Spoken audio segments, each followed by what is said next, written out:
maging maingat po kayo sa pagpili ng mga taong magpa-process ng documents nyo, lalong-lalo na po sa mga nakakausap nyo online, especially na pera yung pinag-uusapan.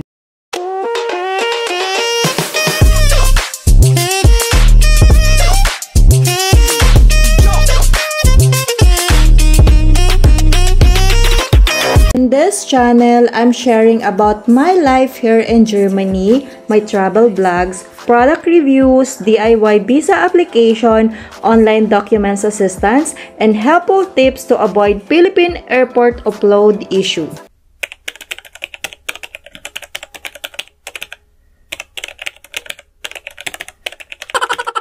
Hey everyone, it's me again, Sha, and welcome back to my YouTube channel.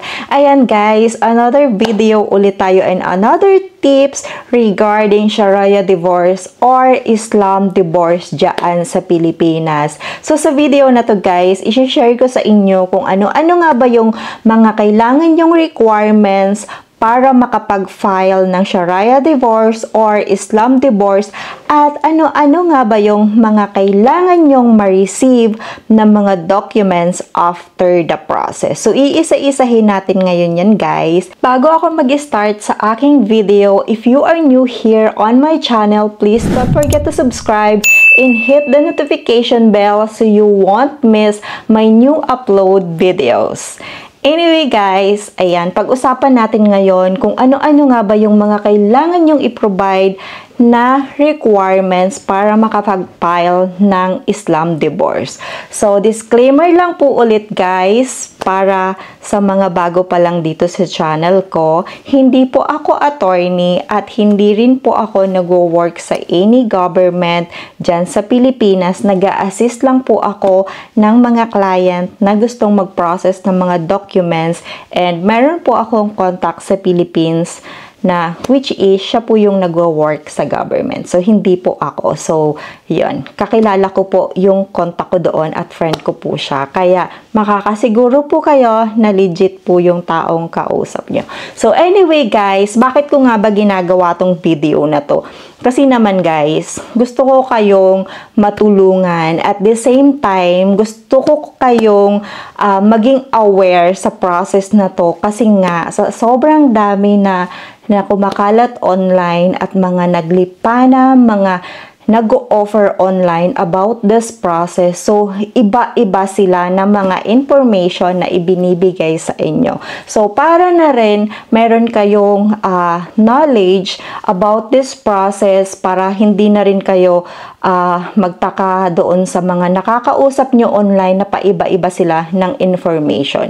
So, yung ibibigay ko sa inyong information is based po ito sa process na ginagawa namin. Okay? So, yung process po itong ginagawa namin is lahat po ito legit, lahat po ito dumadaan mismo ng court. Kaya makakasiguro po kayo na legit po talaga yung mga information na ibibigay ko dito sa inyo. And kung mayroon man pong makakapanood na kapatid natin na Muslim, so ayan po, yung information lang po na i-share ko dito is based lang po sa aking experience kung paano po namin ginagawa yung process na to. So, kung meron man po ako mababanggit na medyo mali para sa inyo, so, forgive me about that. And, ayun po, based on my personal experience lang po yung i-share ko ngayong video na to.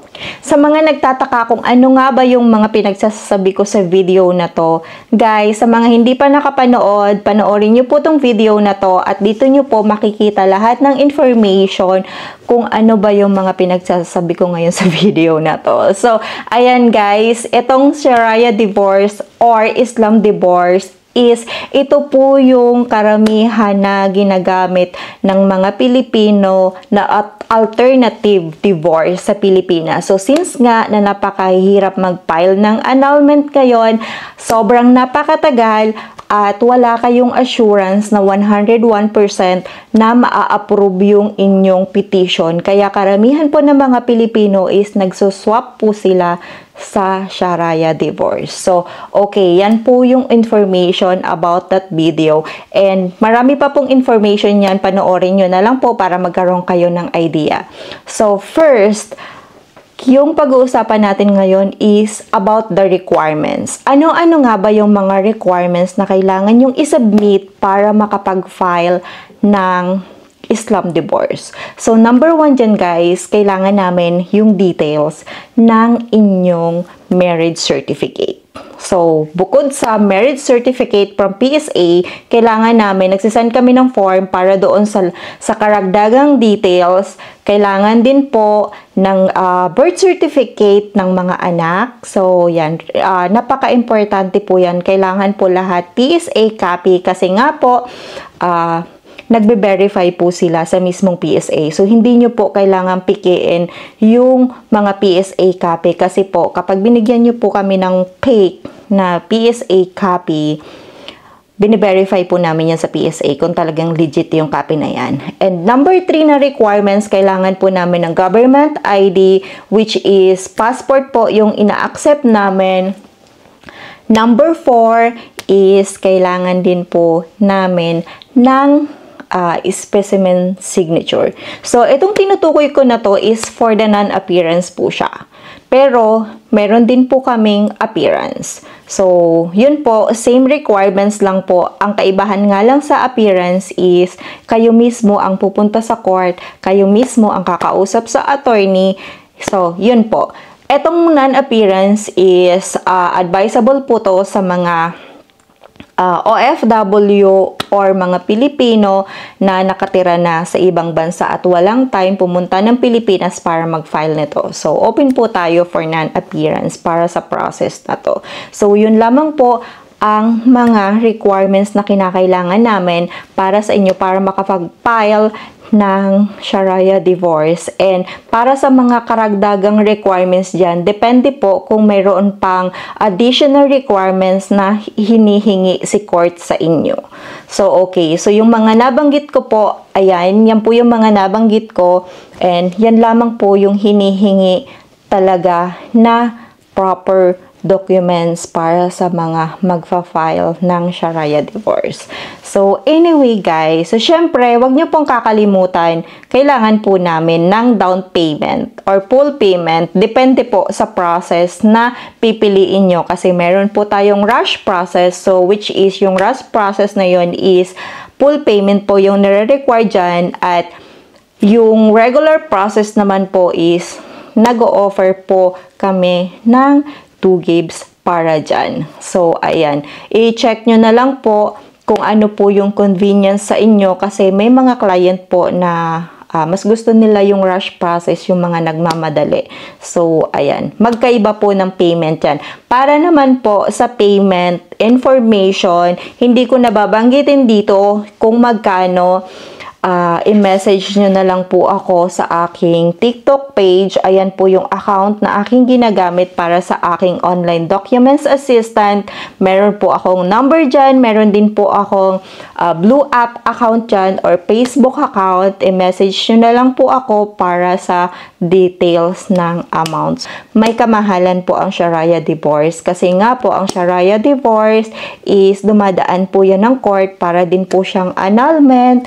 At syempre, pag sinabi po natin na dumadaan ng court is hinahawakan po yan ng abogado at alam naman po natin na ang bayad sa abogado po is mahal. Kaya wag na po tayong magtaka kung bakit po mahal ang mga ino-offer na Sharia divorce. Maging maingat po tayo sa pagpili ng mga taong kakausapin nyo online kasi po para maiwasan nyo ang scam. Okay? Kasi marami pong mga nag-o-offer online na mababa ang presyo tapos magre-required sa inyo ng down payment na mas mababa or doon sa amount na kaya nyo lang tapos after that hindi na magpaparamdam yung kausap nyo.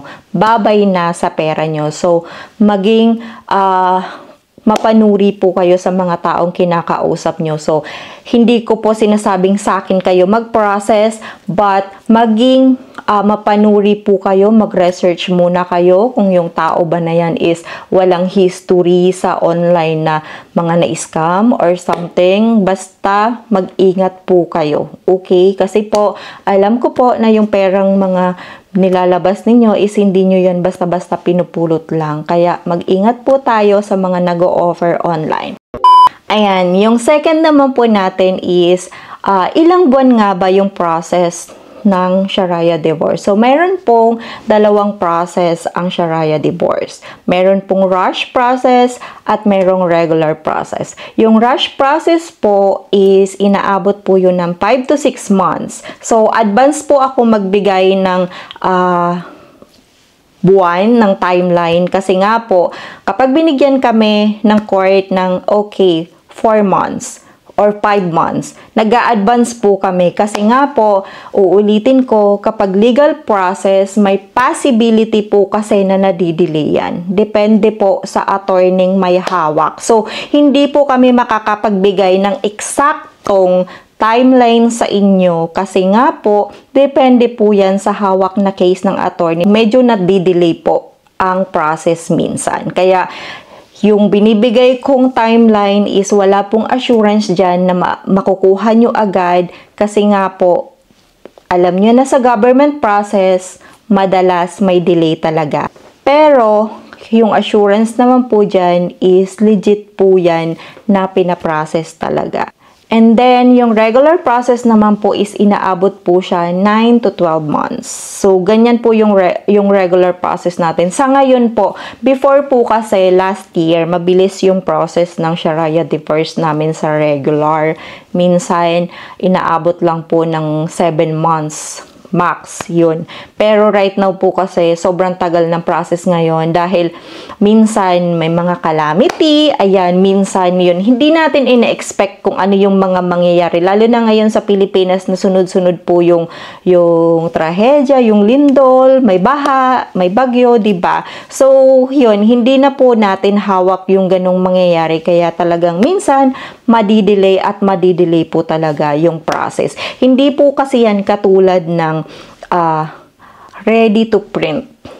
Okay? So, dumadaan po yan sa tamang proseso. Kaya may delay po siya. Yung mga ready to print, yun po yung mga scam. So, next. Ano-ano nga ba yung mga kailangan nyong ma-receive after ng process ng inyong Sharia divorce or Islam divorce? Okay, iisa-isahin ko po sa inyo kung ano-ano yung mga documents na kailangan nyong ma-receive sa processor nyo or sa agent nyo nakausap after the process. Okay, so number 1 dyan, yung petition.